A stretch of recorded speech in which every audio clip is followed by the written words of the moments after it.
துணி சட்னி. இது செய்கிறதுக்கு 2 கைப்பிடி அளவுக்கு தேங்காவை சின்ன சின்ன வெள்ளைகளாக நறுக்கி எடுத்துக்கோங்க.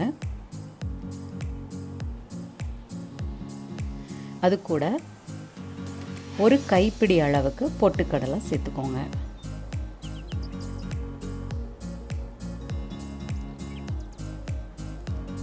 புளி ஒரு சின்ன நெல்லிக்காய் சைஸ் அளவுக்கு எடுத்துக்கோங்க.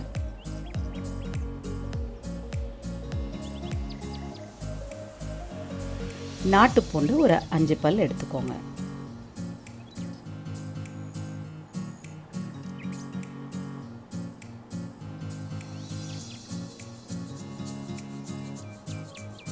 நான் பச்சை மிளகாய் ஒரு 8 நம்பர் கிட்ட சேர்த்துருக்கேன். இது தேவைப்பட்டால் கூட்டிக்கலாம் அல்லது குறைச்சிக்கலாம். இந்த சட்னி கொஞ்சம் தண்ணியாக இருக்கிறதுனால சட்னியில் உள்ள எல்லா ட்ராப்ஸ்லேயும் உப்பு புளி காரம் முன்னால் நிற்கணும். அதுக்காக கூட கொஞ்சம் காரம் சேர்த்துக்கோங்க.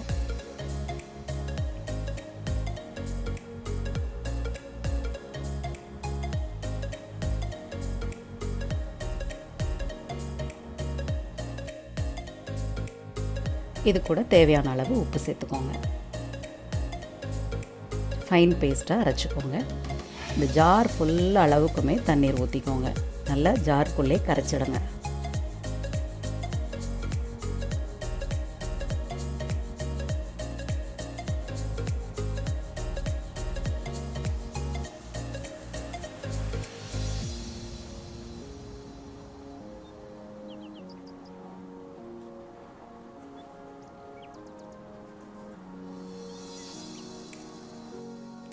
பேனில் எண்ணெய் ஹீட் பண்ண உடனே கொஞ்சம் கடுகு ஒரு டீஸ்பூன் அளவுக்கு சேர்த்துக்கோங்க.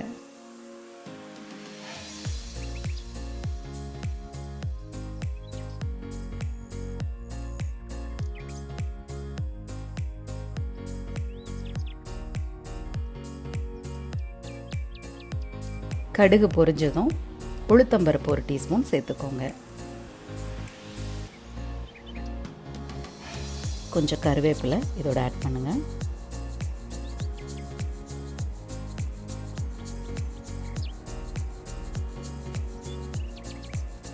நான் ஒரு 10 சின்ன வெங்காயம் போல் அரிஞ்சு வச்சுருக்கேன். அதையும் சேர்த்துக்கோங்க. சின்ன வெங்காயம் இது மட்டும்தாங்க இதுக்கு சேர்க்கணும்.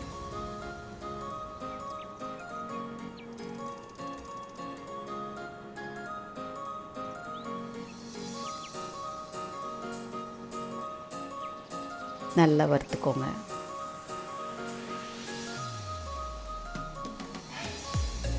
சின்ன வெங்காயம் நல்லா வதங்கணும்.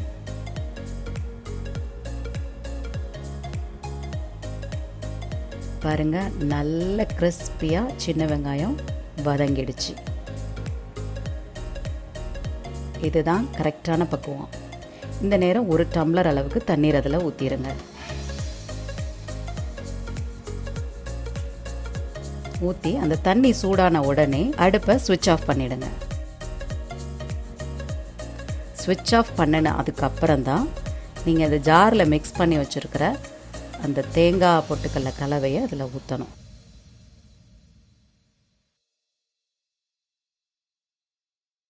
இந்த மிக்ஸி ஜாரை கூட அலசி அதோட சேர்த்துக்கலாம்.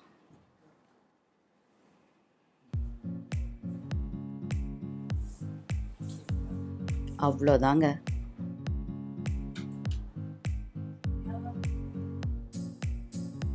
மல்லி இலையை இதோட தூவிக்கோங்க. அட்டகாசமாக இருக்கும். இந்த சட்னியோட ஒவ்வொரு ட்ராப்லையும் உப்பு புளிக்காரம் முன்னால் நிற்கும். சுட சுட இட்லியில் இந்த சட்னியை முங்குற அளவுக்கு ஊற்றி சாப்பிடும்போது அதோட டேஸ்ட் அபாரமாக இருக்கும்.